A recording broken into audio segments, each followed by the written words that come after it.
Holy cow, get myself in trouble. Well, hello everyone, my name is Joe, by the way. Welcome to T-Mobile for Business. You know, it's no secret that 5G continues to accelerate powerful digital everything. It's also true that 5G everything is enabling businesses to do things they couldn't even imagine doing before.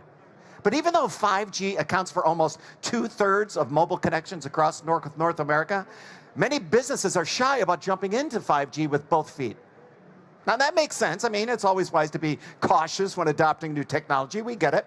So the good thing that you stopped by the T-Mobile for Business exhibit today, because that's our business. We help organizations like yours of all shapes and sizes embrace 5G and help them understand its powerful potential. We connect you to the largest and fastest 5G network in the country. That's undisputed. But more important for today's discussion, we help businesses like yours figure out which 5G tools you need to succeed, like AI, IoT, cloud-driven tech, and a lot more. And we show you how those tools can help solve your specific business challenges and accelerate your success. But most important, T-Mobile helps you prepare for a technological future that includes 6G and quantum computing. Yeah, I know what you're thinking, yeah. I know what you're thinking, yeah, wow, quantum computing, 6G, awesome, sounds really good, but how about some real-world 5G information I can use today? You know, I like the way you think, which is why we've assembled a crack team of 5G industry experts to share their informed thoughts and experiences on a wide range of topics, including 5G nomadic private networks, 5G standalone networks, and a lot more. As you can see just this morning, no two are the same. And as I was saying, we have 13 different presentations from 16 different sets of speakers over these 3 days. So I tell you what, make sure you come back and make sure you can get another chance at another big prize, another speaker. But I know these presentations will meet other needs of you, all right? So make sure you plan to do that. But right now, it's time to introduce to you Will Cardillo. He's a T-Mobile Senior Manager for Enterprise Connectivity. Now, Will, he's an outdoorsman. He loves hiking, exploring the Pacific Northwest mountain ranges. Isn't that awesome? But the curiosity that drives his desire to explore dramatic climbs, it carries over into his work. He is all about helping his clients explore new and powerful ways 5G private networks help reveal new vistas in digital healthcare. And that's what Will's going to be talking about today, focusing on the intersection between 5G and digital healthcare. All right, Will, it's all yours, baby. Joe, what a kickoff, thank you. So today, great thing is our first live broadcast of the day. So let's enjoy this time together and we'll have some fun, all right? Let's get right into it. Looking at this right here, instability in the workforce. Anybody remember what started happening around 2021, 2022 in healthcare? How many people left healthcare? Forbes recently just came out with a study showing that 47% of the healthcare workforce will leave the healthcare workforce in 2025. That's a lot, right? And then the other piece when you look at that is that the people that are entering that workforce, the people that are going to colleges and universities, one of the key areas that's really important for everyone to go get a physical every year is primary care. But that's also the least specialty that doctors are going into today. So that creates another problem. Increased competition. If you go around, any plazas are closing down, but what's filling them up? Urgent care, right? Primary doctors going in there. So now you're seeing retail locations turning into now healthcare locations.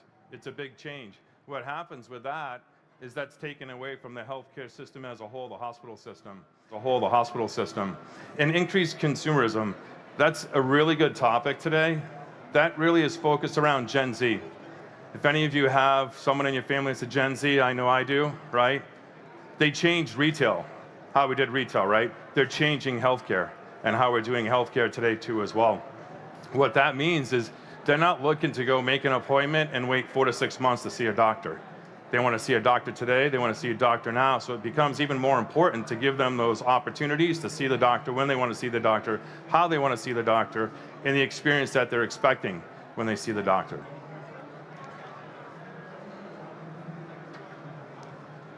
Go back one. Sorry. I think we hit this one. All right, here we go. Data rich, information poor. There is a lot of data now within the healthcare space. I'll give you one key point. CT scans. CT scans, when they first started, they were 4, 8, and 16 slice of imagery. Today, the most advanced CT scans, 640 slices. That's a big change, right? The great thing about that is that the imagery is a lot better, it happens faster, and the patient gets less radiation exposure, right? The challenge that comes with that is think of the amount of data that collects, and then how do you consume that data, and then how does that doctor that's reading that transform it and give back what the results are. The piece in 5G that helps with that, think of what I just talked about last slide, right? So we have a reduction in the workforce, not as many people are going into it, they're choosing different specialties. When you look at radiology, a radiologist that's at a hospital, right? CT scan happens, then they wait. They read the CT scan, give the results, then they wait for the next patient. There's a ton of downtime. What if you could take the radiologist, that doctor that's reading those scans, and they don't have to be in that hospital, they can be anywhere, and then they can rescan from multiple places. You reduce the downtime, you reduce the cost of CT scans, and you provide a better experience. Anybody do telehealth in the last 3 years? Everybody? Nobody? Everybody's doing telehealth now, right? I can give you a little story of myself. I just recently set up an appointment with my primary care to do my regular doctor visit. It's 4.5 months out. Now, if I could just do that telehealth, I could probably get that in the next couple of weeks. It makes a big difference, right? Non-traditional players. Talk a little bit about that. Did anybody think Amazon was going to get in the medical care? Probably not, right? But they're smart. They know when there's a market and they capitalize on it, right? So now we have Amazon clinics that have launched. Who would have thought Best Buy's Geek Squad would have got in the healthcare? What they're doing is they're taking the remote patient monitoring devices, and they're the ones that are going out, setting them up, making sure that that patient is connected, and that's now a service that Best Buy is providing. Who would have thought Best Buy would have got into it?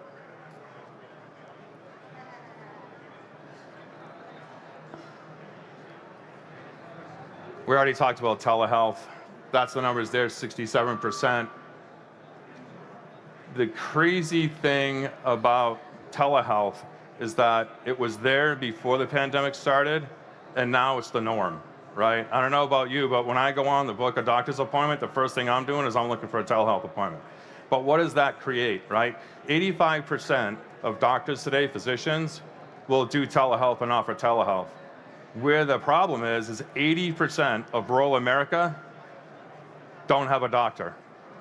They don't have specialists. So how do we bridge that gap, give the connectivity to rural America, make sure the doctors have the connectivity, and then now they can get the same patient care as you could if you went into the big hospital system, you went into a city, you went into a town that provided that, right? So we have a whole swath of the US today that doesn't get the same level of medical care because they don't have the same access. But we can get them the access, that can happen. Data insights.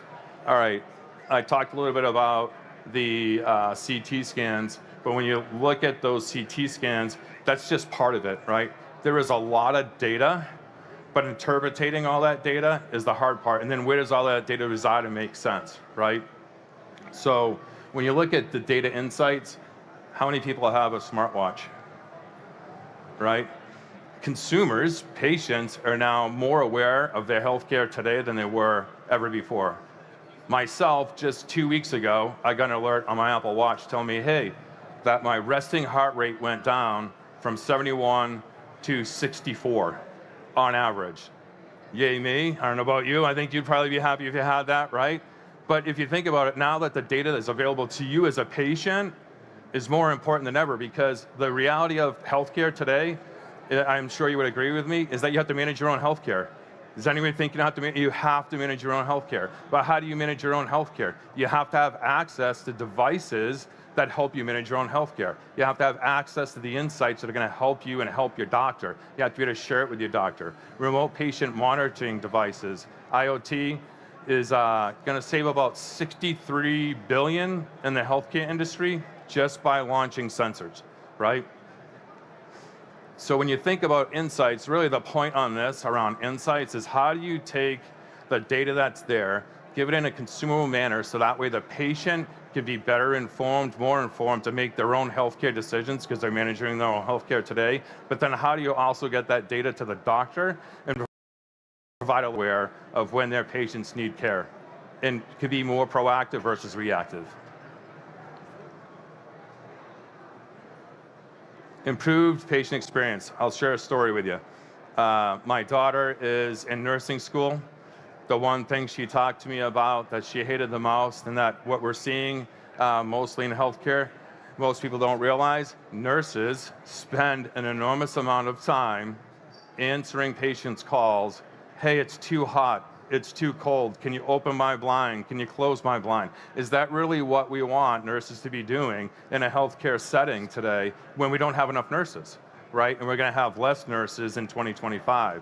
So really what we're looking at is how do you automate a lot of these things? How do you put the power back into the patient's hand? But also how do you then take what that time that nurse has to do the things that only a nurse can do? Right? How do you allow a doctor to do the things only that they are specialized to do by giving them the different ability and the insight that they need? Fast recovery. There was a recent study that was done around recovery time, and it shows that patients that recover at home versus recover at the hospital have a 50% less rate of readmittance. If you're familiar with healthcare, the last thing you want, readmittance. Readmittance is not good. 30-day readmittance is not good, right? So how today, you get that put out there with remote patient monitoring, other systems that are available. You have to leverage a 5G network. You're just not going to do it on Wi-Fi. That's just the reality of today. And you also need the security that's embedded within 5G as well. So the faster the recovery happens, the less that it costs for that patient. And then hopefully, I can't say it's going to happen, maybe our health insurance will go down, maybe it won't, right? Maybe there'll just be a little more profitability. But the reality of it is we can't have people getting readmitted to the hospital. The reality is there's not enough hospital beds. What's also happening in many hospital systems is they're having to look at shutting down services. I'll give you for instance, I was in Massachusetts just a few weeks back, visiting some family. They live in the central part of Massachusetts. One of the things they're telling me is that the local hospital is not going to do prenatal care anymore or do delivery. And then they said that the closest hospital was 50 miles away that they could go to do that, right? So how do we look at implementing technology that's going to help these hospital systems increase their revenue so they're not losing money? The reality is, if people thought hospital systems made a ton of money during the COVID pandemic, you're wrong, they didn't. They lost a lot of money, is what happened, right? So how do we get them to where they're revenue generating again, and that they can provide these services and bring them back into the local community?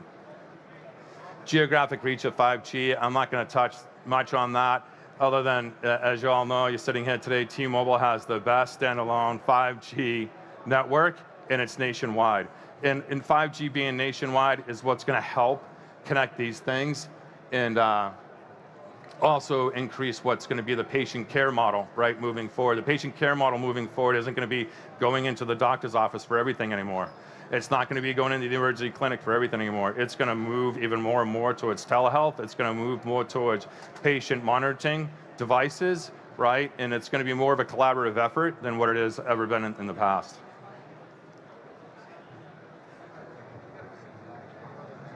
Repetitive tasks, I talked a little bit about that with nursing, right? That's the largest cost. I'll share a story with you. Jacobs Medical Center, San Diego, California. It's one of the most innovative medical centers in the country, or at least it was at the time when it opened up. I was involved in a project there a few years back, and they did that study, and they found exactly what I was talking about earlier. Nurses spend an enormous amount of time going in, closing blinds, open blinds, turning up the heat, turning down the heat, all these tasks that nurses really aren't there to do, right?